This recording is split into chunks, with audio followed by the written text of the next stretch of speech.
Let's take our Bibles this evening and open them to Acts chapter 11.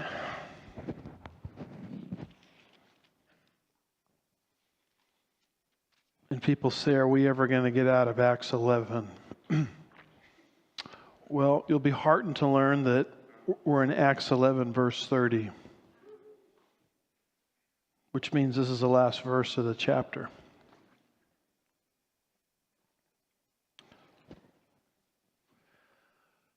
Wednesday evenings, we're continuing our verse-by-verse teaching through the book of Acts. We had that wonderful section, chapter 10, verse 1 through chapter 11, verse 18, concerning the conversion of Cornelius, the first full-fledged Gentile that got saved in the church age.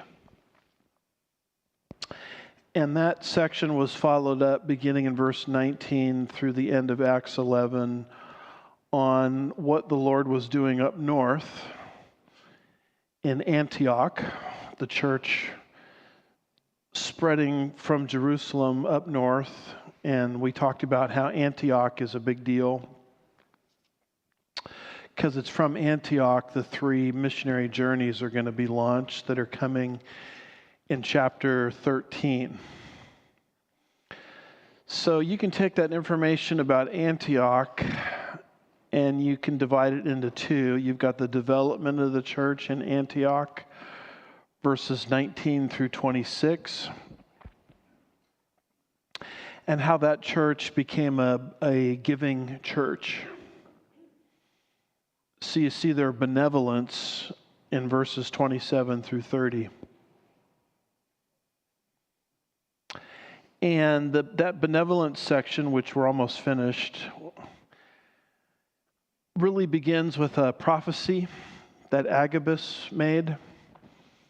Agabus, along with Barnabas, came from Jerusalem to kind of investigate what was happening at Antioch.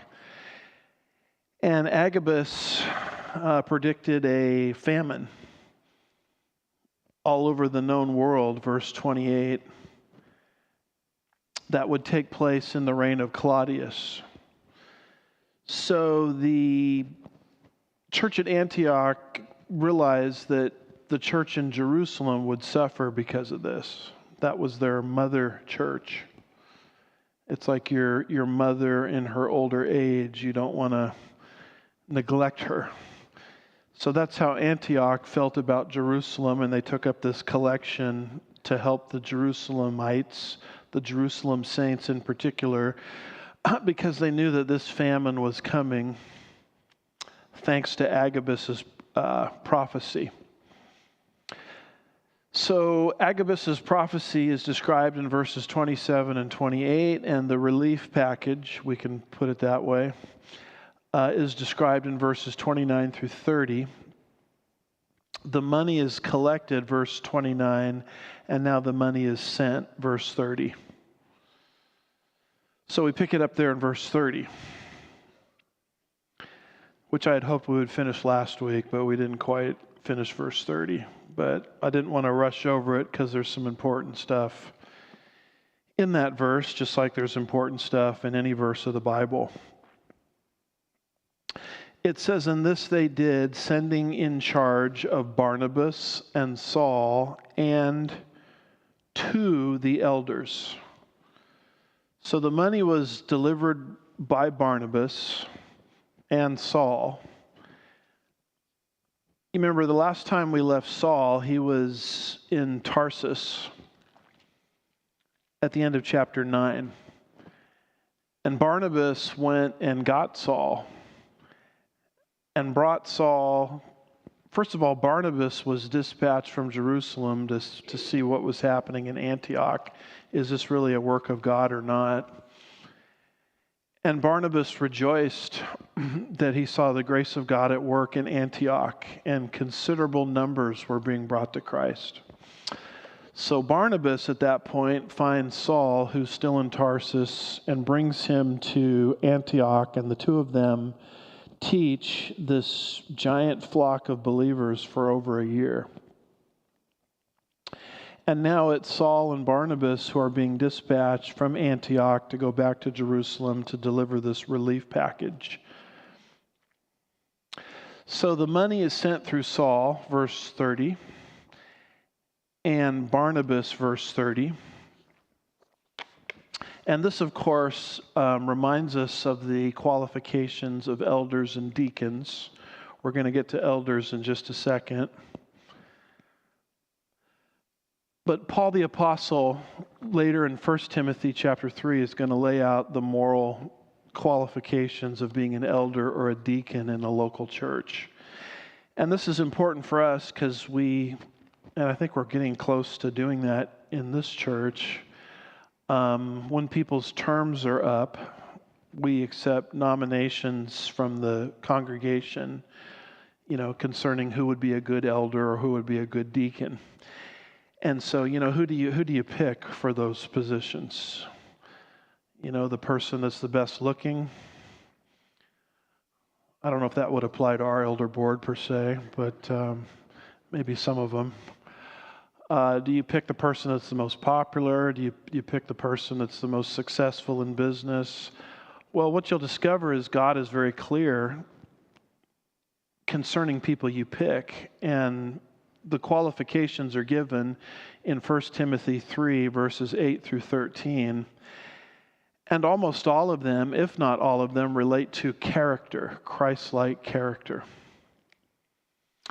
In fact, I don't even see talent. Our culture is so focused on talent. I don't even see talent as one of the criteria.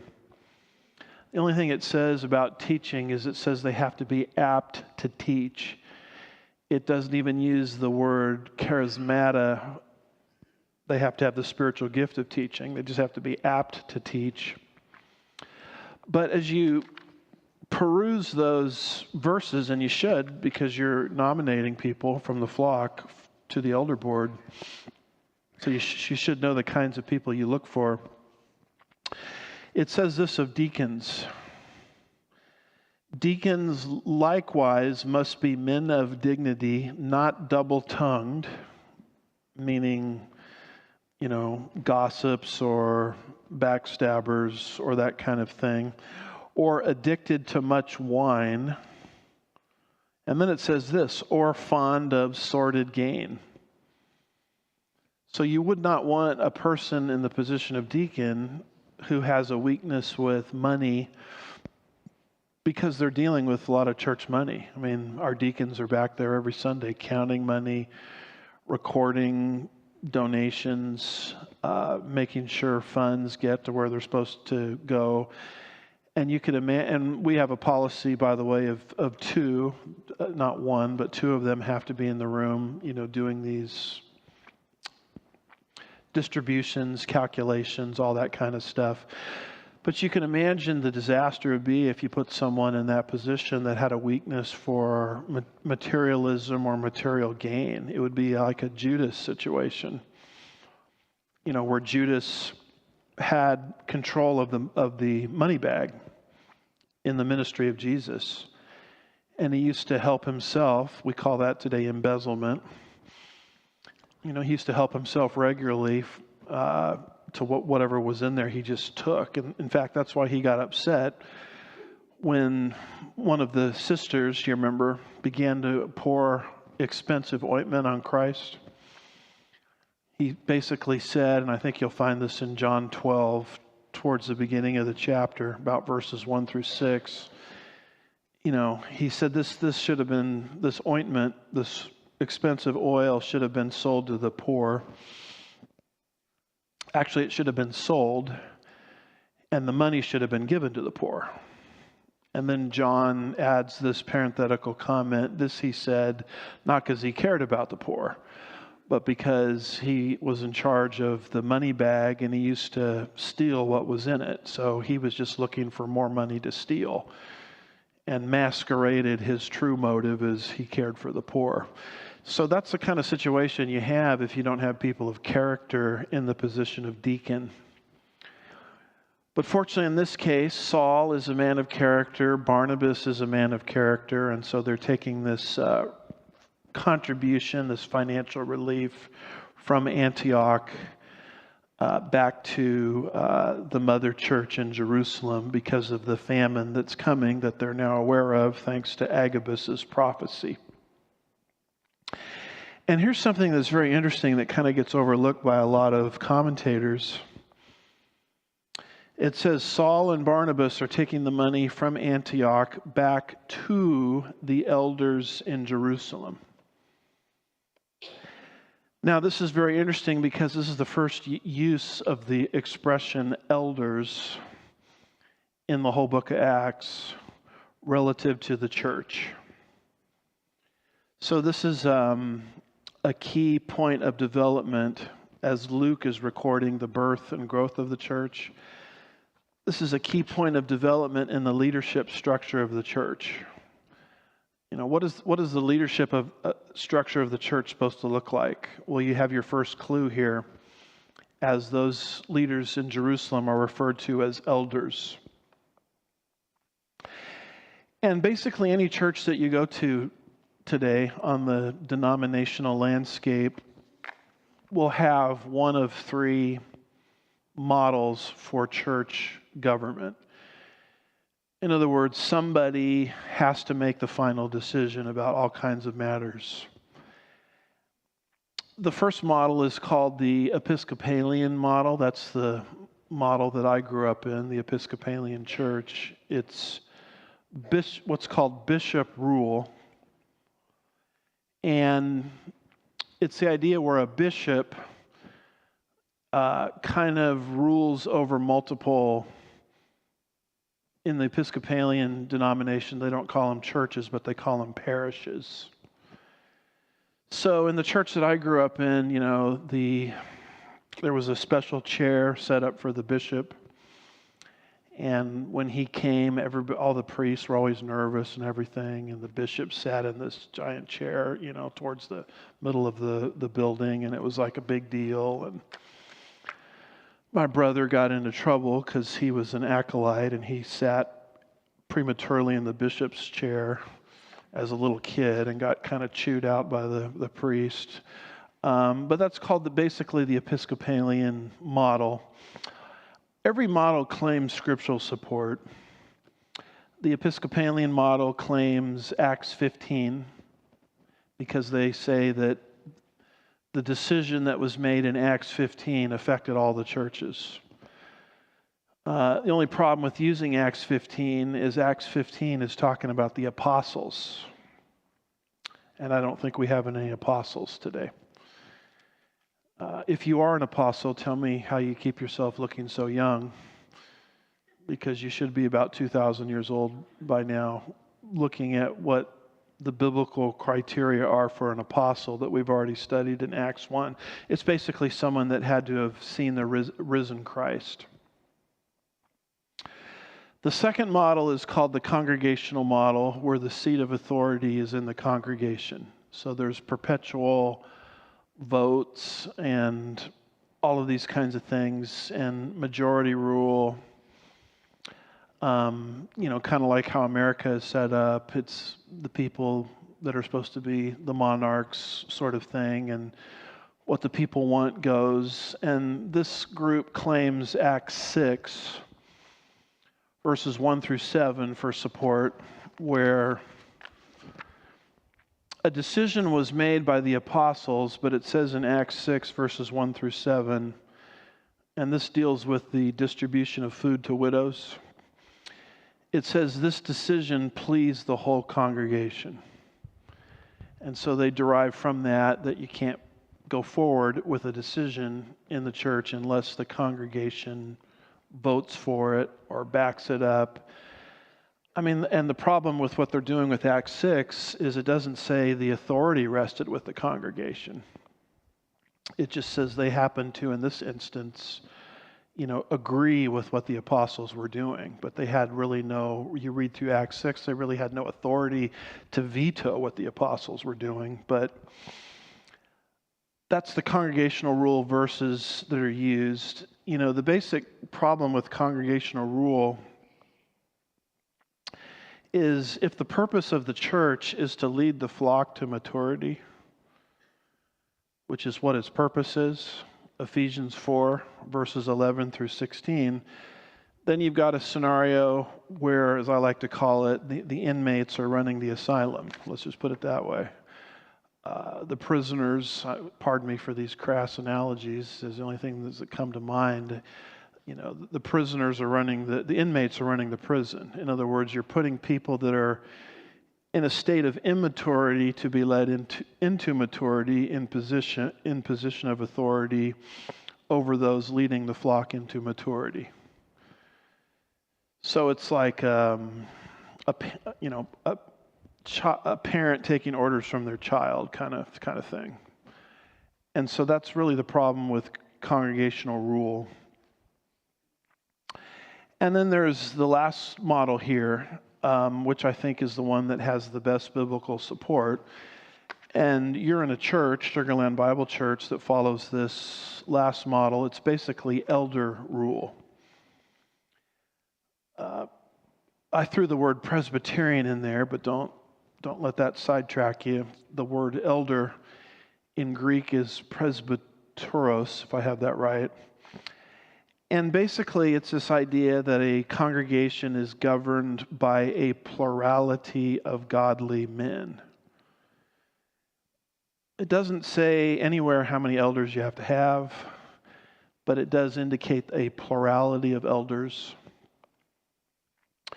And we think that that's really the form of church government that has the best biblical support. So, Acts 20, verse 17, for example, when Paul, on his third missionary journey, stopped off at Miletus and summoned the leadership of the church at Ephesus to instruct them. It says in Acts 20, verse 17, from Miletus he sent to Ephesus and called to him the elders of the church. So there was a plurality of godly men that were governing the church at Ephesus. And in that same context, they're called overseers. I've got on the screen there Acts 20, verse 28. Let me get my pen functioning here. Acts 20, verse 28. And it says of those that are called elders, verse 17, verse 28, be on your guard, as Paul is instructing them, for yourselves and for all the flock among which the Holy Spirit has made you overseers. So these elders were overseers of the church at Ephesus, to shepherd the church of God, which he purchased with his own blood. Now notice of these overseers or elders, it says, which the Holy Spirit has made you overseers. So that's sort of the criteria that we use as on the elder board when someone's term is ending. If you read our Constitution, elders are not in that position forever. They rotate terms, and so we have to replace, fill vacancies. And so we try to lay hands on the people that we think God would want in those positions. And so one of the things we do as elders is we just, when terms are continuing and we don't have an immediate need for a replacement, we just look at the flock and see, who is functioning as an elder already without the title. So we try to look at what God is doing through a person, through a man, and then that's the person we want to pick for leadership. So we want to pick those that God has picked and not kind of, grab somebody and jam them into leadership, whether God wants them there or not, because I've been in situations where churches do that, and it has a tendency to be very, very disastrous. So this is what you call the elder-led, elder rule model. 1 Timothy 4:14 says, do not neglect the spiritual gift within you, which was bestowed on you through prophetic utterance, with the laying of hands by the presbytery. There's your word for elder. So Timothy became a pastor because he had a particular gift for it, and it was recognized by the elders of the church, and they laid hands on him and put him in the position that he went into as pastor over the church at Ephesus. That same word, presbytery, is translated as eldership in the New King James Version in 1 Timothy 4:14. So I'm just trying to show you that this elder-led philosophy is not something that we came up with. I don't know of anyone who would design their business that way. Usually you have a CEO who's in charge of everything, maybe answering to a board of some kind. But that's really not the model that we have. It's equality among peers. Even though I'm probably the most visible elder, because I'm the pastor, teacher / elder, I have no more voting power than anybody else on the elder board. I'm one currently of 6. And they're the ones that set my salary. I don't set my own salary. In fact, our Constitution says, when they make salary decisions, the person that's benefiting or not benefiting is supposed to leave the room while the others vote. And I think that's wise. And the way our accounting is set up is the senior pastor has basically no knowledge, and I'm not even sure our elder board has a knowledge of this, of who gives what. The only thing we really see, or I see personally, is a big budget, how much comes in financially, but I have no knowledge of who gives what, who's a big donor, who's a little donor, who's in between. I have no knowledge of that. And I kind of like that because it allows me to be an equal opportunity offender. I could just offend anybody, If I knew who was given the big bucks, if anyone is, I would, kiss up to them a little bit or something. But our accounting system wisely is set up so that kind of thing is avoided. So this idea of elder-led we think it's biblical. And I'm just giving you the verses that support it. Here's another one. I've got it on the screen there. 1 Timothy 5:17. Boy, this is being really stubborn today. I know there's another way to get rid of these things up here, but I'm not having a lot of success. 1 Timothy 5:17 says, the elders who rule well are to be considered worthy of double honor, especially those who work hard at preaching and teaching. I like that. But it says elders, and there's a distinction between ruling elders and teaching elders. And the elders that rule well, they're not to be, maligned behind their back. They're to be honored, and it says especially those who work hard at preaching and teaching. Oh my goodness, it turned green. Learning all kinds of things up here. 1 Timothy 5 and verse 19 says, do not receive an accusation against an elder except on the basis of 2 to 3 witnesses. So that becomes important, because if an elder steps out of line or does something immoral, and someone says, I saw elder so-and-so do such and such, our response is, well, do you have your 2 to 3 witnesses lined up? You cannot convict an elder, accuse of an elder biblically without 2 to 3 witnesses. And that's good because it protects elders from the rumor mill and just people running around and spreading rumors about elders with no basis in fact. But it also reveals that elders are not untouchable. Elders can be removed from their positions. on the basis of immoral conduct, as is evidenced by 2 to 3 witnesses.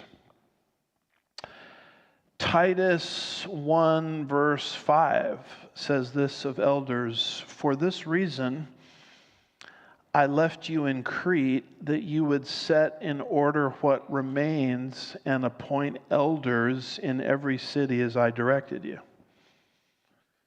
So the first thing you need to do, Timothy, on the island of Crete, as you're trying to bring these house churches under control, is you need to appoint elders in each of those house churches. So that was the first thing that Paul told Timothy to do as he was overseeing a whole bunch of house churches on the island of Crete. 1 Peter 5, verses 1 through 4 says, "Therefore I exhort the elders among you as your fellow elder and witness of the sufferings of Christ, a partaker of the glory that is to be revealed, to shepherd the flock of God among you, exercising oversight, not under compulsion, but voluntarily, according to the will of God, and not for sordid gain, but with eagerness, not as yet lording it over those allotted to your charge, but proving to be examples to the flock. And when the chief shepherd appears, you will receive the unfading crown of glory." So elders, if you do your job well, you're not in it for sordid gain. You're not in it because it meets some kind of psychological need in your life or power or something. But you're doing it for the right reason. When the chief shepherd appears, he'll give you a crown for a job well done. So you notice that elders are nothing more than under shepherds. Jesus being the ultimate shepherd of the sheep. And he has under shepherds called elders, which is what elders are supposed to be doing. They're supposed to be shepherding the flock of God. If you want to know what an elder is supposed to do, all you have to do is look at the function of a shepherd in the natural world. A shepherd in the natural world, as he's shepherding sheep, basically does 3 things. He guides the sheep. He grazes the sheep, meaning he feeds the sheep. And then he guards the sheep, protecting the sheep from false doctrine, protecting the sheep from things as simple as, or as complicated as, you put your kids in a nursery and there's no pedophiles in the nursery, which is a big problem in the church world. Pedophiles, those that want to have sex with children, love the church world because there's a lot of, unguarded children in the church world. And so, obviously, as elders, we would try to keep all that nonsense out of here, physically protect the sheep. That's why we have a policy, whereas if you want to work in the nursery, not only do you have to pass a background check, but there has to be 2 of you as workers in the nursery. So we don't allow unvetted people, unsupervised people into the nursery. So that's... I would put that under the category of guarding the sheep. When the Muslims come in here, as they've tried to do a couple of times since I've been here, and they want to give out their gift bags that look identical to our gift bags, by the way, for newcomers. Maybe we shouldn't call them gift bags, visitors' bags. And instead of a copy of the Bible in there or John's Gospel in there, they want to put a copy of the Quran in there. And they want to come into the parking lot and sometimes come into the building during church time, and they want to invite you to their cultural center. Oh, we've got wonderful, finger painting and face painting for the kids. Come over and we'll put a happy face on Islam for you. That's where elders, doing their job would stand up and say, "Thanks, but no thanks. We're not interested." That's just an example of guarding the flock from physical harm, from spiritual harm. And then, of course, grazing is feeding the flock, which is hopefully what I'm doing here. by teaching the Bible verse by verse. Man shall not live by bread alone, but by everything that proceeds from the mouth of God. So that's a biblical understanding of what elders are. And sometimes that gets lost because a lot of the things you talk about in elder meetings are business related, finance related, those kind of issues. Are we going to do a building project or not do a building project? Those kinds of things. And it's easy to see people's business mentality kind of take over, which is nice. And you kind of get the idea that an elder is really a top-notch business person. And that really is not what the Bible teaches. An elder basically is a shepherd. And a shepherd basically does three things. He guards, he grazes, he guides. And so we try to function according to a plurality of elders, meaning it's not one person's will that controls the elder board. The issue comes up and we look for a meeting of the minds amongst the elders. And I think, it's worked fairly good here since the time I've been here, at least since 2010. And there are a lot of churches that reject this. I know of one major movement. They totally reject elder rule, and they put the pastor in control of everything. And you ask them for biblical support for that, and they call it the Moses method or the Moses mentality. Where Moses was making decisions for the whole nation of Israel. 1.5 million people, supposedly, roughly, coming out of the 400 years of Egyptian bondage. Moses was the guy. And so a lot of pastors say, well, this church it's not a democracy, it's a theocracy, and my name's Theo, so to speak. And they kind of put themselves in a position where they're in charge of the whole church. And you ask them for biblical support, and the only thing they can give you is something that's 1,500 years before the time of Christ. They don't have support in the New Testament, which governs the church age for it. So it's a method that really has no biblical support. And maybe it works well in some circumstances, but the issue isn't what works well. The issue is, what does the Bible reveal? So what you're seeing here develop for the very first time is elder rule, as this money is being sent from Barnabas and Saul in Antioch back to the elders of the church at Jerusalem. Now, here's what is very, very interesting. When we have seen leadership at the church of Jerusalem before, we have not seen that church ruled by elders. We have seen it ruled by apostles.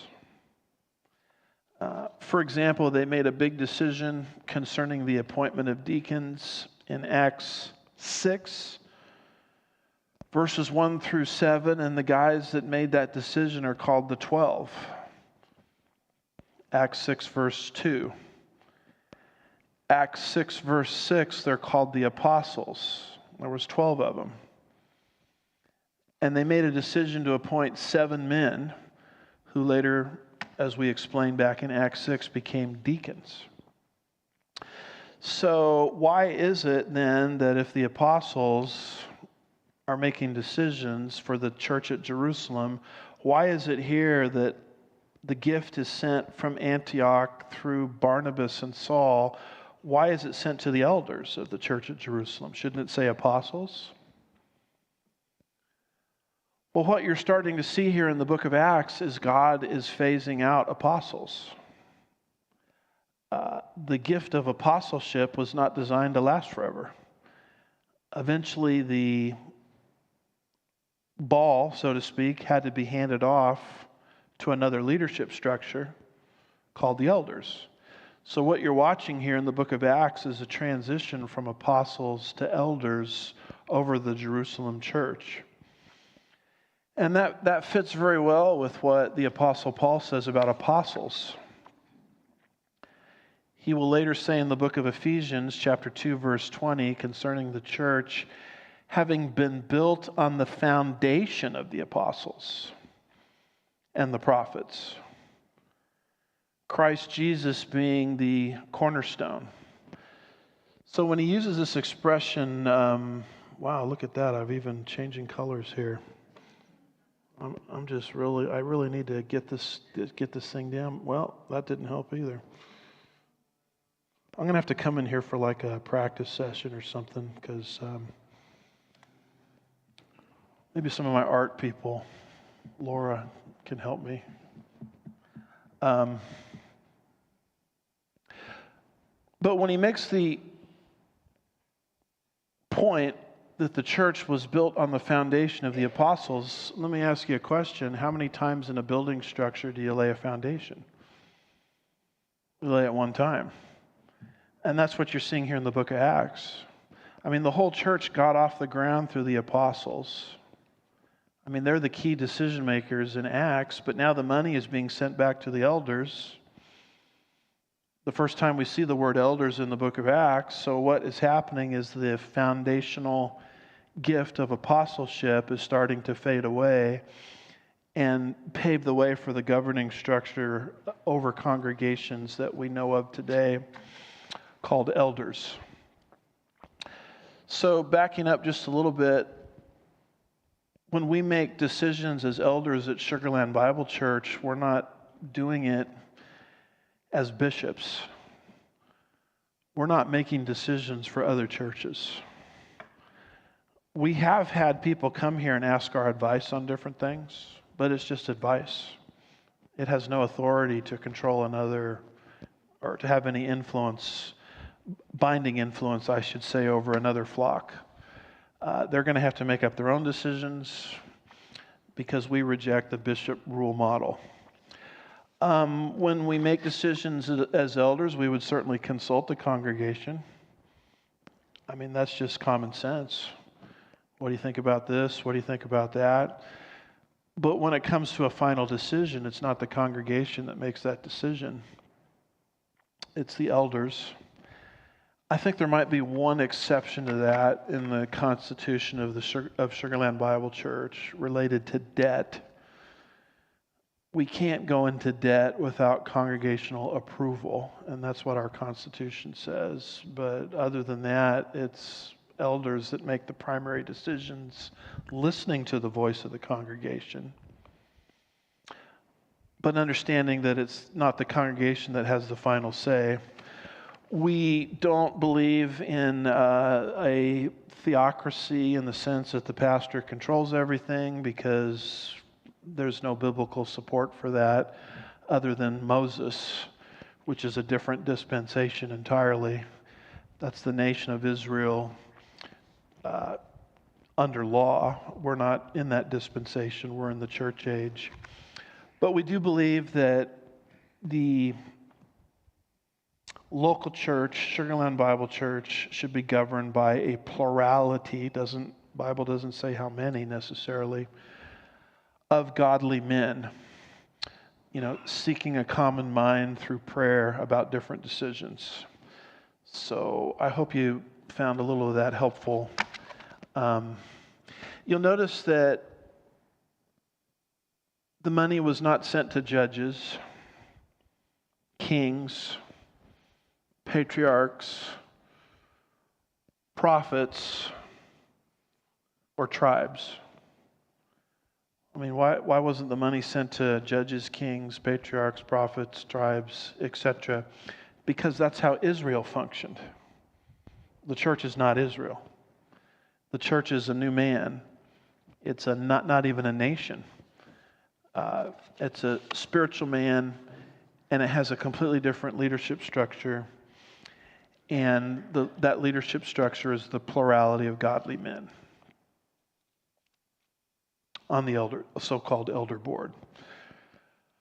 So with all that being said, let's transition. I can't even use that word transition anymore today, can I?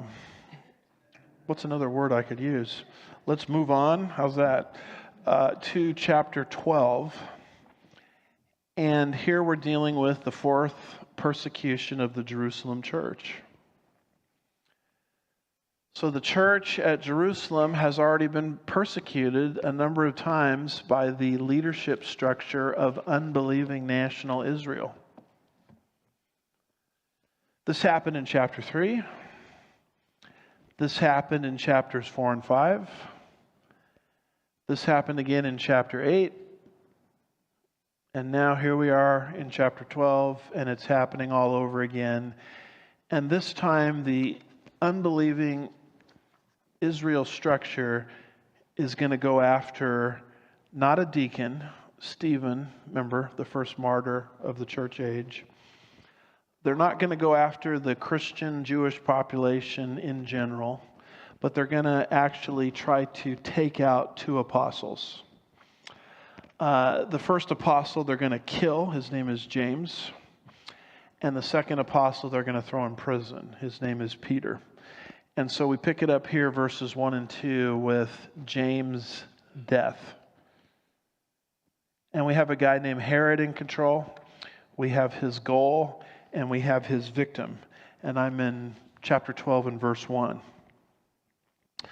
It says, "Now about that time, Herod the king laid hands on some who belonged to the church in order to mistreat them."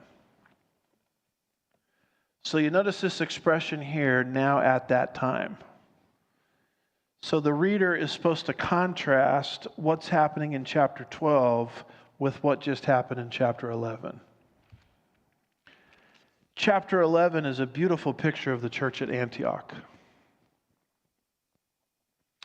Chapter 12 is a horrific picture of unbelieving Israel. And so you're supposed to contrast those two. Because what God is doing in the book of Acts is he's raising up the church and he's laying aside for a season the nation of Israel. In fact, the nation of Israel, having rejected their king nationally, is going to get worse and worse and worse. Not that some Jews don't get saved, many are. I'm talking about nationally and leadership-wise. It's going to get worse and worse and worse, culminating in the divine discipline of AD 70, which will take place right after the book of Acts closes, where Titus of Rome will sack Jerusalem and push the nation of Israel into worldwide dispersion. Why that dispersion is coming is highlighted by the guilt of the nation, not just having rejected their king, Jesus Christ, but rejecting his church. And that spiritual callousness is supposed to be contrasted with the love and the beauty and the growth of the church at Antioch. So that's why it says, "now at that time." So what we have here is kind of a general goal of persecuting the church. The guy orchestrating this is King Herod. He is a member of the Herodian dynasty. The Herodian dynasty is the dynasty that you see in power all the way through the Gospels and into the book of Acts. They're basically puppets of Rome. Rome, the occupying power, sort of keeping control over the nation of Israel through this puppet regime, so to speak, called the Herodian dynasty. The Herods were not pure Jews. They were partly, or they were Edomite, really, coming from Esau. And they're the people that were in power to sort of function as puppets of Rome to keep the nation of Israel under control. And so the particular Herod that's in power here is a guy named Herod Agrippa I, who was a grandson of Herod the Great, the Herod that is in power in the life of Christ. Now we have a different Herod in this Herodian dynasty, Herod Agrippa I. And he basically wants to persecute and mistreat, it says, the church. The church, of course, are those people, primarily Jewish at this point, who have trusted in Yeshua for personal salvation, the very Savior that the nation of Israel nationally rejected. So Herod's goal is, I want to mistreat these people. I want to persecute them. And he has a particular victim in mind. His name is James.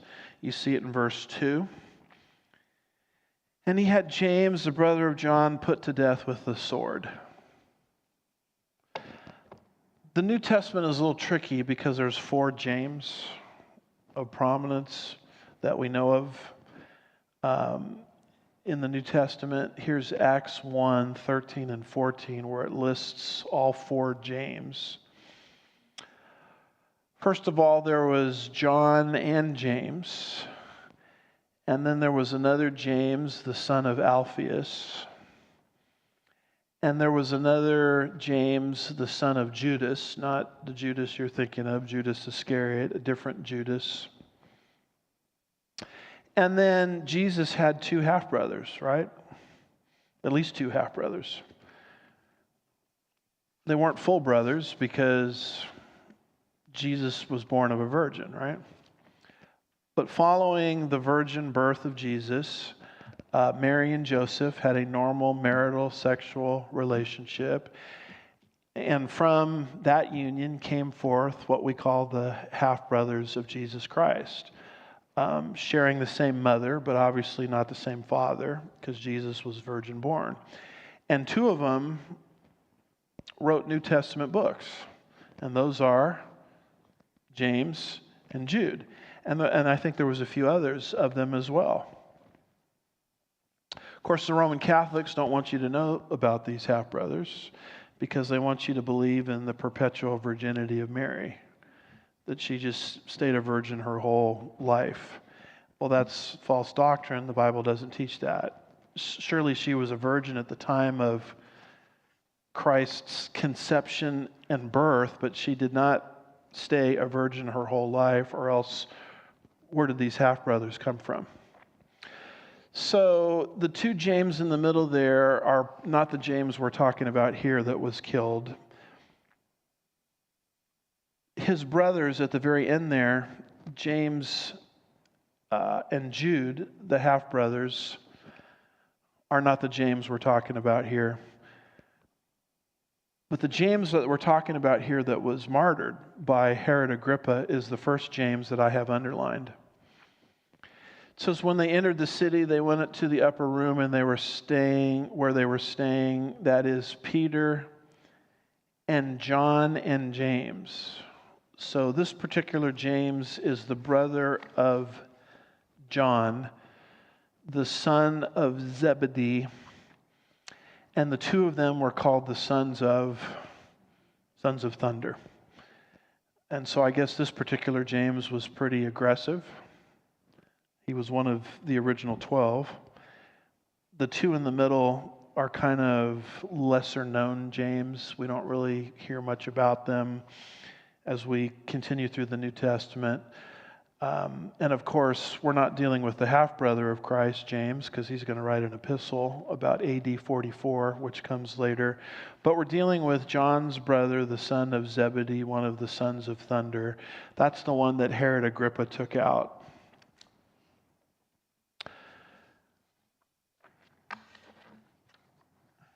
He was part of the inner circle, the James that was martyred.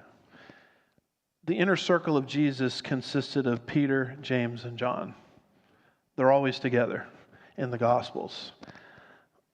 On the Mount of Transfiguration, Matthew 17, verse 1, it says, 6 days later, Jesus took with him Peter, James, and John, his brother, and led them on a high mountain by themselves. So the 3 of them were always together with Jesus. 2 of them brothers. Throw Peter into the mix. You've got this inner circle. And so that's the James that's killed here by Herod Agrippa. And it's kind of interesting, there was a prophecy given about them, those sons of thunder. It says in Matthew 20, verses 20 through 23, the mother of the sons of Zebedee came to Jesus with her sons, that would be James and John, bowing down and making a request of him. And he said to her, "What do you wish?" And she said to him, "Command that in your kingdom these two sons of mine may sit, one on your right hand and one on your left." Sounds like a typical mother, right? Dare I say a typical Jewish mother. Hey, when you bring in your kingdom, I want my two sons, James and John, I want them seated on either side of you. Pretty bold request. But Jesus answered, "You do not know what you're asking. Are you able to drink from the cup that I am able to drink?" They said, "We are able." So Jesus lays down a principle that first comes the cross, then comes the crown. If you want a position of prominence and authority in the millennial kingdom, are you willing to suffer what I'm going to suffer? And the two sons say, "Yeah, no problem. We're able." And Jesus says something very interesting in response. Matthew 20, verse 23. He said to them, "My cup you will drink." Hey, are you able to suffer with me? No problem. Jesus turns around and says, "You will." But to sit on my right and my left, that is not mine to give, but it is for those to whom it has been prepared by my Father. So, are you willing to drink the cup that I'm going to drink from, the cup of suffering? No problem. And Jesus turns around and says, "You will." So, when he turns around and says, "You will," I think it's a prediction of what would happen to one of the brothers, James. James would suffer martyrdom. And that's a prophecy that was fulfilled not long after Jesus made the statement right here in Acts chapter 12 and verse 2. So this is not the first martyrdom. Stephen was the first martyrdom, Acts 7. But this is the first martyr of an actual apostle. We know from Acts 8 and verse 1 that the apostles stayed in Jerusalem primarily when Saul of Tarsus brought persecution against the church in Acts 8. It says in Acts 8 verse 1, Saul was in hearty agreement with putting him to death. This is pre-conversion Saul. And on that day, great persecution began against the church in Jerusalem, and they were all scattered throughout the regions of Judea and Samaria, except the apostles.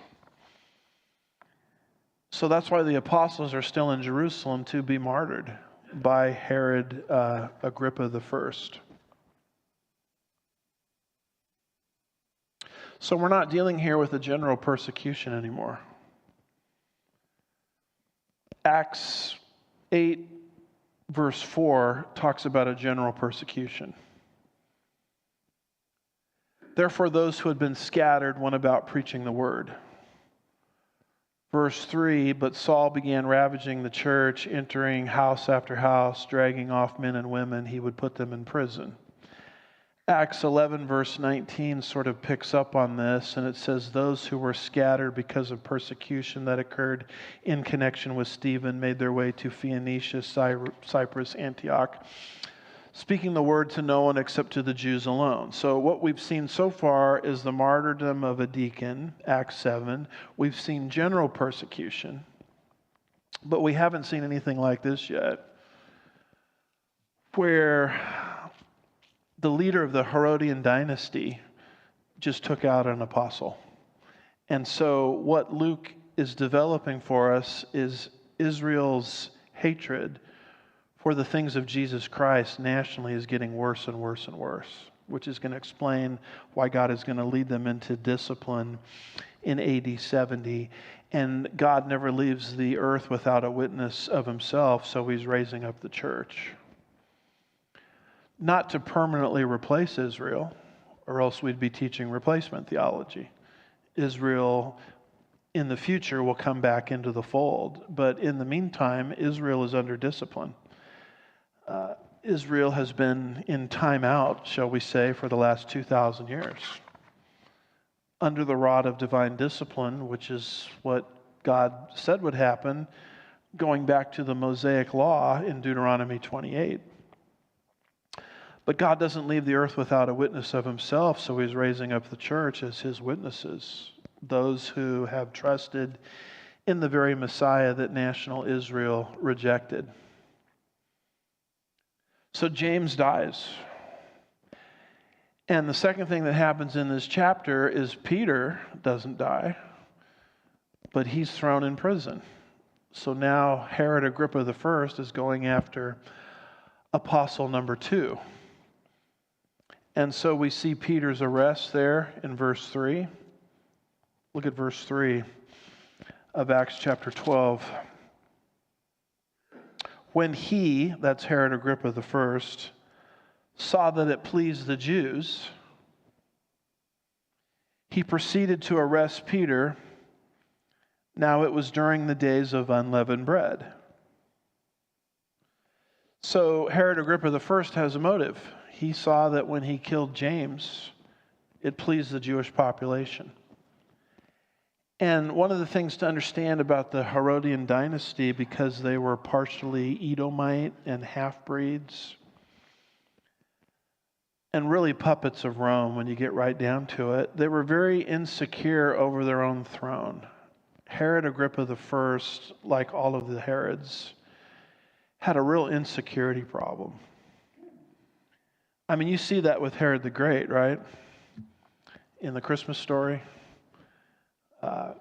When the Magi came from Babylon, we've come to worship the king, and Herod wanted to know, where is the king? Because I'm the king. And he located Bethlehem as the place where the infant was so he could murder him and all of the innocents in Bethlehem. I mean, he was very insecure over his own throne, as was his grandson, Herod Agrippa I. And part of that insecurity related to the fact that Israel is supposed to have a king over them that's one of their own. Not an Edomite, not a half-breed. Deuteronomy 17 verse 15 says, "You shall surely set a king over you whom the Lord your God chooses. One from among your own countrymen you shall set as king over you. You may not put a foreigner over yourselves who is not your countryman."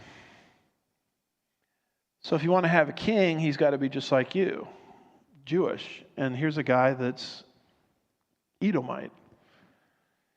So he was always nervous that the Jews were going to revolt against him, take his power away, and just like Herod the Great was nervous about that as well. So he's always trying to make the Jews happy. And here we see his motive. He decides to take out Peter because he saw how happy it made the rest of the Jews. Boy, we're so happy you killed James. And Herod says, okay, I'm going to keep making him happy because I'm afraid they might turn on me because I'm not fully Israeli and I like being the king. So I'll take out the second apostle in the church. The second apostle in the church is a guy named Peter. So Peter is arrested. By the way, when it says it pleased the Jews, that's showing you the guilt of first century Israel. This is why God is about ready to send Israel into discipline and raise up the church in Israel's place for a season during the church age. When he saw that it pleased the Jews, he proceeded to arrest Peter also. So now Peter is arrested.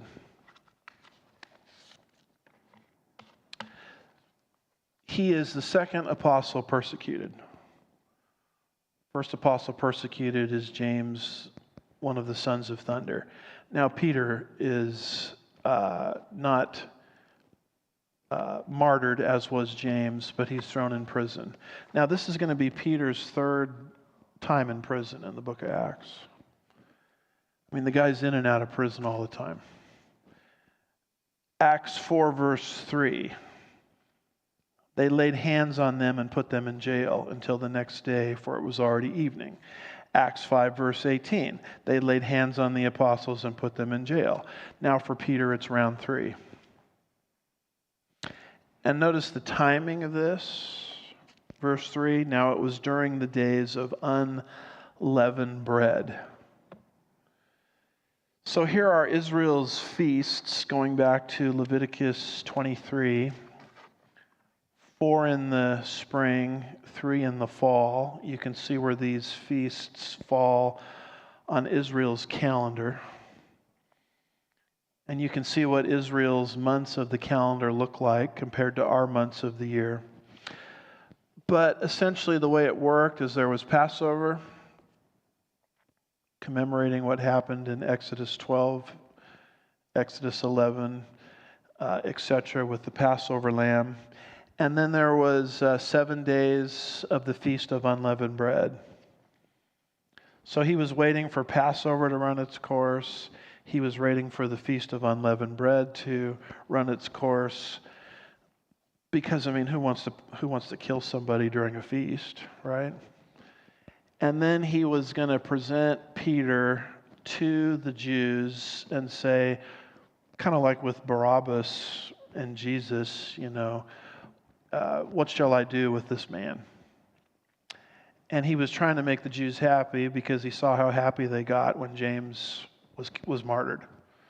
So let's let the Passover run its course. Let's let the Feast of Unleavened Bread run its course. We'll just keep Peter, sort of incarcerated for a little while, a few days. When those few days run their course, then I'll bring him out and I'll make the Jews happy because I know what they're going to say. They're going to say, kill him just like you did James.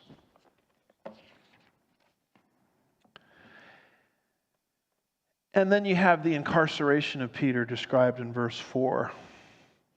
Let me try to cover verse 4, and then we'll call it a night. It says, when he had seized him, he put him in prison, delivering him to 4 squads of soldiers to guard him. Now, a couple of things. The incarceration is described 4 squads of soldiers. What does that mean? It means 4 soldiers for each 6-hour shift. Every 6-hour shift, you get a new set of soldiers, meaning a total of 16 soldiers were guarding Peter around the clock. 2 of them were chained to Peter, and 2 were standing guard either inside or outside the prison door. So this is like overkill. And why are they putting Peter under such harsh circumstances? Well, Peter's a guy that got out of jail before. And I have a tendency to believe that Herod Agrippa I knew about that. Acts 5, verse 19, it says, during the night, the angel of the Lord opened the gates of the prison, taking them out. So Herod Agrippa says, we're not going to let that happen again. So we've got these 16 soldiers, 4 soldiers for each 6-hour shift, guarding Peter around the clock. And as they're guarding him, Herod Agrippa I is delaying the sentence of Peter. He's in prison, but he hasn't been killed yet, like James. Although Herod Agrippa I, his intention is to kill Peter. And you see that in the second part of verse 4,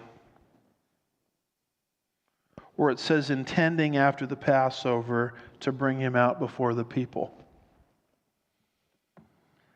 So after the Passover, after the 7 days of the Feast of Unleavened Bread, then I'll bring him out, and the Jews will say, kill him, just like you did James, and that will make me popular with the Jews, because I can see how happy it made them when I killed James. And my own throne that I really shouldn't be on anyway, because I'm not fully Jewish, but an Edomite, I can keep my throne. So this sets the stage for one of the greatest miracles in the Bible, a prison escape. And we're not dealing with escape from Alcatraz or something like that. We're dealing with the intervention of the angel of the Lord.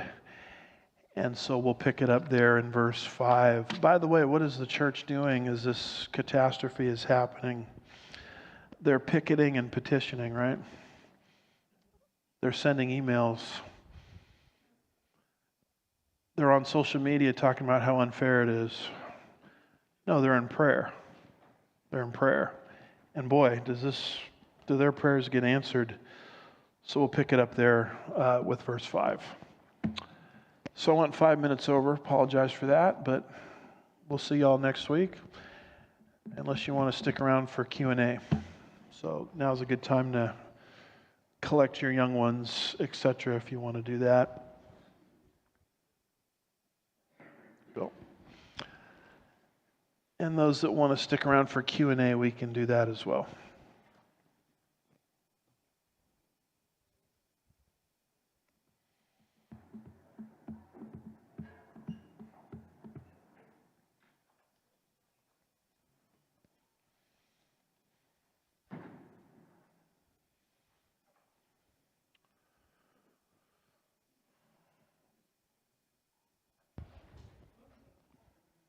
All right, any questions? I'll have to repeat them back for our viewing audience.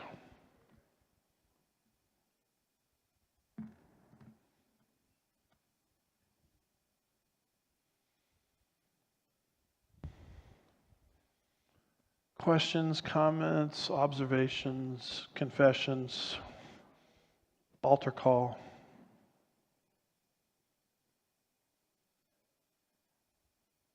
All right. Oh, somebody had it. Yes, sir. I don't want to get it too elaborate. If you repeatedly witness to someone and they continually reject, it actually makes it worse for them in hell. Did you say that or someone else? Have you heard that? All right, so he's asking if you continually witness to someone, does it make it worse for them in hell? I mean, I think we're called to witness to everybody, no matter what, because we don't know what's going on in their heart. So what I'm going to say here shouldn't be taken as a limitation to witnessing. We should always witness. You shouldn't think, oh, I shouldn't witness to that person because I know they're going to reject, and it's going to be worse for them in hell. However, having said that, there is a concept in the Bible, to whom much is given, much is expected. So the more light a person has, the more God expects a response from them. So to God, yes. If they have a lot of light and reject it, then it's actually worse for them in hell. But don't take that as I shouldn't witness to them. Does that make sense? Okay. Yeah, Tony. Uh-huh. So the elder is not defined per se in the Bible as an age, but generally kind of reflects somebody that's older. Is that some exception, someone wiser, more experienced, has a know-how of things work in the church? Yeah. So he's asking elder, what does that mean? Does that mean a certain age? Is it chronological? The only chronological statement that I know of for an elder is 1 Timothy 3:7, is it?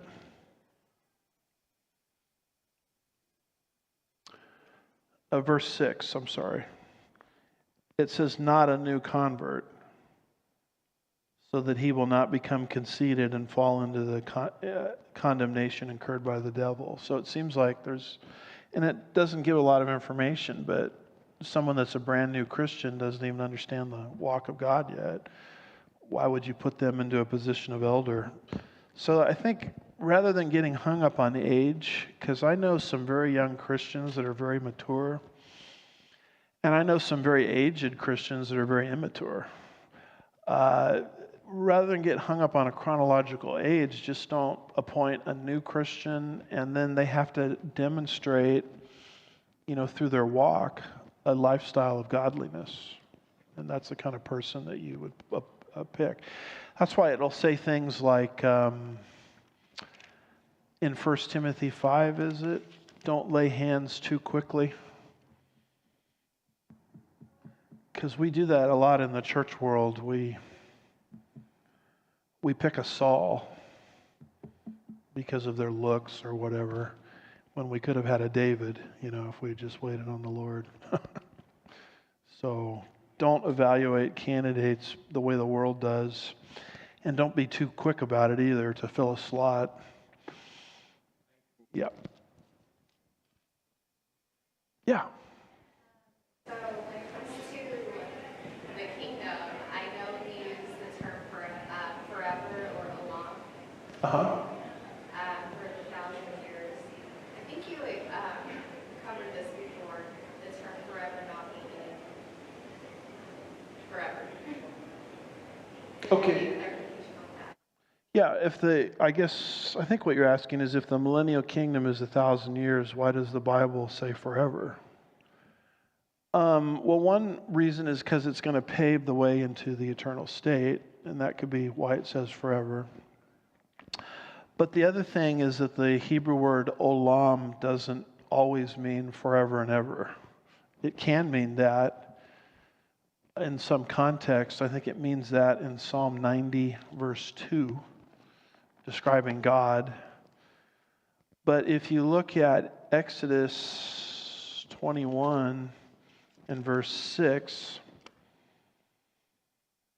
it says, and it concerns slavery under the Old Testament and an awl, A-W-L, put in their ear. It's like if a slave is released, but he wants to stay a slave because he likes his master, then there's supposed to be an awl put in his ear. And it says at the end of verse 6 of Exodus 21, you shall pierce his ear with an awl, and he shall serve him. The NASB says permanently, but it's the Hebrew word olam. So obviously he didn't live forever. He just lived for a long period of time. So sometimes olam can mean an age. So when olam is used of the kingdom, it could mean kingdom plus eternal state, or it could mean a long age. Does that help? Okay. Go for it. Verse 17, I think that one, oh no, I think it's 18. It says forever and ever. I don't know if that. Yeah, if the kingdom lasts 1,000 years, why does it say forever and ever? I would say there it's looking to the eternal state also. Because the millennium is kind of the front door, the front porch. But the big picture, the big thing coming is the house, which is the eternal state. So I think that might be why it says forever and ever there.